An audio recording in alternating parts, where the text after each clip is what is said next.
beberapa riwayat yang disebut al-jiranu salasatun, bertetangga itu ada 3. Jarun lahu hakun wahid, ada tetangga yang punya hanya 1 hak. Wa jarun lahu haqqani wa jarun lahu salah satu hukukin. Terus beliau cerita yang punya 3 hak itu ya tetangga, ya seagama, ya masih ada hubungan kerabat. Yang punya 2 hak ya tetangga, ya seagama. Terus wa amal ladzi lahu hakun wahid fal jarul musyrik. Yang punya hak 1 itu tetangga yang beda agama. Jadi intinya tetap dikasih hak meskipun beda agama. Sampai diantaranya disebutkan juga di halaman 287 Imam Ghazali ngendikan, beliau berfatwa dan beliau bercerita, rawahu Umar bin Syu'aib an Nabi an Jaddih anin Nabi. Terus qala Mujahid kuntu inda Abdillah bin Umar wa ghulamun lahu yaslahu syatan faqala ya ghulam idza salakhta fabda bijarinal yahudi. Abdullah bin Umar itu sedang memasak kambing, atau itu pembantunya ini sedang nguliti kambing. Itu pesannya Abdul bin Umar, ya ghulam idza salahta fabda bijarinal yahudi, nanti jangan lupa tetangga kita yang Yahudi. Ini di Ihya halaman 287.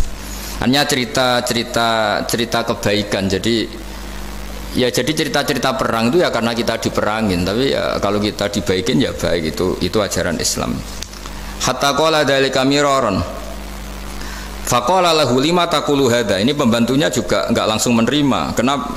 Saking enggak mau nerimanya diulang-ulang lagi oleh Abdullah bin Umar. Faqala inna Rasulullah sallallahu alaihi wasallam lam yazal yusina bil jar hatta khashina annahu sayuwarithu. Kenapa engkau melakukan itu ya Abdullah bin Umar? Terus beliau menjawab, Rasulullah itu selalu berpesan untuk berbuat baik sama tetangga. Tadi kita tahu kalau tetangga punya 3 hak, berarti seagama, ada hubungan kerabat, hakul jar berarti 3. Ada yang seagama dan tidak punya hubungan kerabat, berarti punya 2 hak, yaitu 1 agama dan kerabat. Ada yang punya 1 hak saja, ya tidak keluarga, tidak seagama, tapi karena tetangga, itu juga tetap punya hak. Dan itu pun masuk kategori lam yazal yusina bil jar, termasuk orang-orang yang harus kita baikin. Ya kalau di Qurannya kayak tadi ya, qatilul ladzina yuqatilunakum, boleh merangi ya yang merangi kita. Udzina lil ladzina yuqatalun, diberi hak merangi ya sama yang merangi kita, bukan yang tidak merangi kita.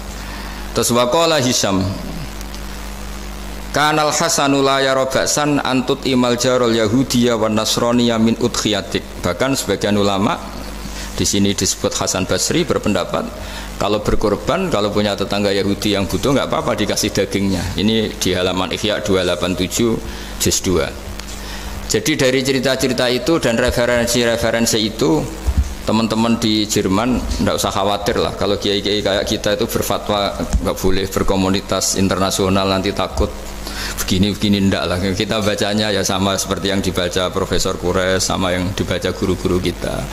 Jadi itu kalau boleh dikatakan sumbangan saya lah, bahwa di kita di pesantren itu ajaran-ajarannya juga seperti itu. Dan tadi beberapa kita saya sebutkan halamannya supaya bisa dicari, supaya tidak kelihatan hoax, juga tidak bikinan saya gitu, supaya jelas itu. Dan saya mohon maaf karena nggak bisa ngikuti sampai selesai, tapi saya ngapresiasi, semoga jadi syawal yang baik, minal aidin wal faizin. Minal aidin artinya kita kembali menjadi ahli surga. Saya termasuk yang sependapat dengan kitab yang saya baca. Dulu kita ini ahli surga karena Nabi Adam lahirnya di surga dan diciptakan di surga. Karena satu kesalahan beliau harus kembali ke bumi. Dan setelah puasa itu selesai dan diterima, kita kembali ke ahli surga lagi. Maksud minal aidin, kita kembali lagi berstatus sebagai ahli surga. Dan itu dimulai dari saling memaafkan. Karena yang menghalangi masuk surga itu hak adami. Manusia itu kan paling kikir untuk memaafkan orang lain. Padahal kalau hak adami belum selesai itu Allah tidak mau memaafkan. Makanya syaratnya masuk surga harus kita saling memaafkan. Dengan cara seperti itu insya Allah kita minal aidin wal faizin. Jadi mohon maaf, sekali lagi mohon maaf karena saya tidak bisa ngikuti sampai selesai karena saya harus ngaji. Karena bukan papa ya, memang harus. Andikan sunat itu mungkin saya tinggalkan. Mohon maaf sekali. Wassalamualaikum warahmatullahi wabarakatuh. Waalaikumsalam warahmatullahi wabarakatuh. Terima kasih sekali. Kalau misalnya untuk satu pertanyaan, mungkin masih bisa Gus Pak atau Prof. Rais, atau Prof. Rais sama-sama harus tinggal 5 menit. Tapi nanti nih Gus, banyak yang nunggu. Nanti saya yang dimarahi ini saya juga menunaikan kewajiban. Prof. Rais, ada satu pertanyaan dari pemerintah. Satu pertanyaan saya tunggu. Terima kasih Prof. Ini saya tanyakan langsung Prof. Saya pernah mendengar panjenengan menyampaikan tentang konsep kedamaian aktif dan pasif. Mungkin bisa dijelaskan Prof mengenai hal tersebut, khususnya dalam rangka mempersatukan hati tadi itu Prof. Baik, jadi begini, saya beri contoh. Damai pasif itu Anda tidak ganggu orang. Damai aktif itu Anda memberikan sesuatu yang positif pada orang.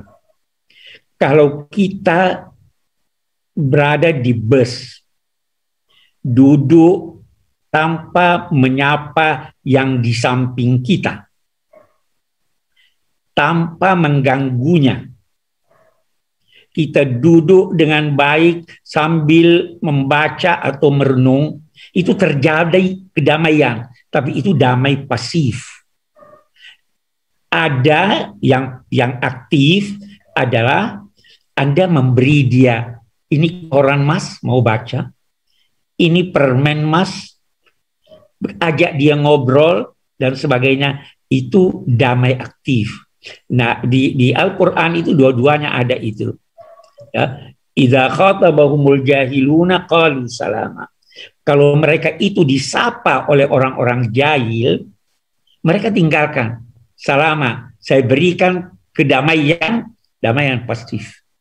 Nah, ya karena itu pesannya, kalau tidak